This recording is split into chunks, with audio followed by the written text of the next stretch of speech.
Golikipa namba moja wa timu ya taifa ya Tanzania aliyewahi kukipiga katika klabu ya soka ya Azam FC na aliyekuwa golikipa namba moja wa timu ya soka ya Simba ambaye anahudumu mpaka sasa na mkataba wake unatarajia kuisha mwishoni mwa msimu huu.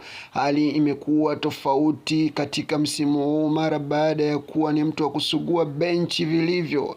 Hii imepelekea Aish Salum Manula kuamua kuvunja kabisa mkataba na benchi lake la uongozi ama management yake, akiwemo Jemedari Saidi. Manula inaelezwa ya kuwa hataki kabisa mawasiliano na aliyekuwa meneja wake Jemedari Saidi, hali inayopelekea kuonekana ya kwamba mchezaji ana kiburi, lakini lasi.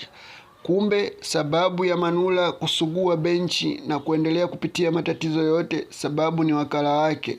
Jemedari Saidi aliufikishia uongozi wa Simba na akisema ya kwamba Manula mchezaji wake aliwasiliana na klabu ya Yanga na akachukua pesa nyingi sana ili kuhakikisha Simba inafungwa goli 5.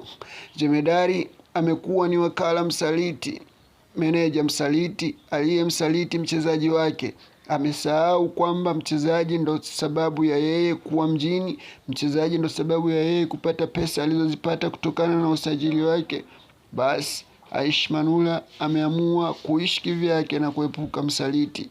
Kama ndo kwanza unajiunga na channel hii, basi usisahau kusubscribe, kulike na kucomment.